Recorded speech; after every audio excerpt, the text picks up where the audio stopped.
অনেক দিন পর আজকে বাজারে গিয়েছিলাম। আসসালামু আলাইকুম, সবাই কেমন আছেন? মাগরিবের নামাজ পড়ে বা নামাজের হিজাবটা পরেই আমি বাজারের উদ্দেশ্যে রওনা দিয়ে দিয়েছি নেহাল বাবুর সাথে, মানে মেজো ভাসুরের বড় ছেলের সাথে। একটু দরকার ছিল, সকালে সাপের ড্রয়িং পরীক্ষা, সাপে একটা কলম মানে নষ্ট করে ফেলছে ইচ্ছাকৃতভাবে। কারণ কলমটা না নিলে তো সকালে আউটলাইন করতে পারবে না। এই জন্য আমি কলমটা নেওয়ার জন্যই বাজারে আসছি, আসলে মূল উদ্দেশ্যই আমার এটা।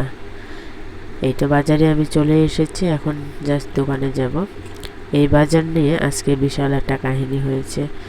এসেছি তো দোকানে, মানে কাজ করেছি, নিয়েওছি পেন্সিলটা, মিস্টেক করে একটা খুব গুরুত্বপূর্ণ জিনিস রেখেই চলে যাচ্ছিলাম। এমন একটা জিনিস যেটার মাধ্যমে মানে আমি সবার সাথে যোগাযোগ করি।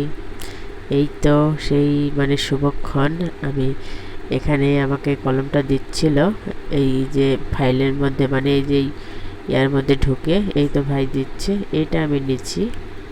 আমার ফোনটা জাস্ট এখানে রেখে পার্সটা নিচ্ছি, ওটা নিচ্ছি, কিন্তু ফোনটা ভিডিও করছি ওখানে রেখে চলে আসছি। মিস্টেক। যাই হোক, কপাল ভালো, পেয়ে গেছি, মানে সৌভাগ্যবশত হয়তোবা। দোকানদারটা অনেক ভালো ছিল, মাশাআল্লাহ, আলহামদুলিল্লাহ, অনেক বছর বাঁচিয়ে রাখুক আল্লাহ। সৎভাবে নিষ্ঠার সাথে ব্যবসা করার তৌফিক দিক ভাইয়াকে আল্লাহ তাআলা। এই তো ছেলেকে সঙ্গে করে আবার মানে বাজারের কাজ জাস্ট ওইটুকুই ছিল, বললাম না, কাজ সেরে চলে আসবো এখন বাসায় আবার। কারণ সকালে বাবুর পরীক্ষা আছে, বাবুকে সময় দেওয়া লাগবে, জন্য বেশি দেরি আর করিনি। আমার নেহাল বাবুর একটু দরকার ছিল, কি জানো, ওটা আমিও দরকারটা সেরে নিয়েছি, ও সেরে নিয়েছে। তারপর দুজন বাসায় চলে এসেছি। বাসায় এসে কী করেছি জানি না, আজকে দুপুরবেলা আমি আম কিনেছিলাম, আমগুলো মাখিয়েছিলাম, জাস্ট অনেক মজা হয়েছিল, মানে খুব সিম্পলভাবে মাখিয়েছিলাম, খুবই খেতে মজা হয়েছে। কিন্তু দাঁতগুলো যা টক হয়েছিল আমার, উফ, বাতাস লাগলেই বুঝতে পারছিলাম। দেখেন, সবগুলো আমি এক নিমিষে শেষ। আমি, বিন্দু, সাফি একসাথে খেয়ে, ওহি বাবু নেহাল বাবু খেয়েছে, মেজো ভাইও খেয়েছে, তবে অল্প, আমরা একটু বেশিই খেয়েছি। দুপুরে তেমন একটা কোনো তরকারি রান্না করছিলাম না। রাত্রে গরম ভাতের সাথে ডালের এই বড়াগুলো খেতে কিন্তু দুর্দান্ত লাগে, আমার ছেলের তো অনেক পছন্দ। আজকে গরম ভাতের সাথে ডালের বড়া হবে।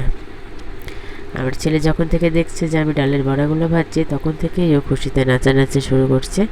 আসলে যে ওর পছন্দের খাবারগুলো পেলে না ও খুবই খুশি হয়, মানে মাছ মাংস চাইতে ও এটা বেশি পছন্দ করে, মাশাআল্লাহ।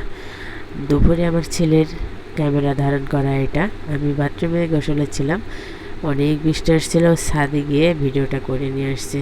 বুঝতে হবে, মা কন্টেন্ট ক্রিয়েটর, ছেলে তো একটু ভিডিও ম্যান হবেই। তাছাড়া আমার ছেলেটা কিন্তু আমাকে অনেক ভিডিও করে দেয়, আমি যে কোনো ভিডিওর কথা বললে সুন্দর মতো করিয়ে দেয়। এই শাকগুলো না অনেক সুন্দর। সবাই ভালো থাকবেন।